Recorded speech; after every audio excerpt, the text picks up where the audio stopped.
Bawa blender ke kantor, gak lebay kok. Ih, pengen yang seger-seger deh. Kita bikin jus aja. Di kantor bisa pakai jus, bikin jus sendiri loh, pakai ini. Jus portable. Jadi nggak usah repot-repot keluar.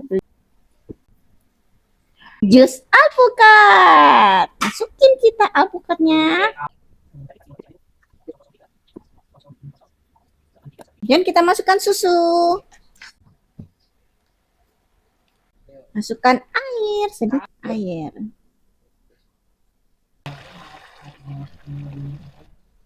Jadi deh, di kantor jadi bisa menikmati segelas jus dengan praktis.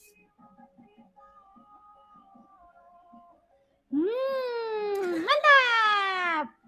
Mana? Belinya di mana? Di keranjang kita. Ayo cek sekarang. Jangan sampai kehabisan.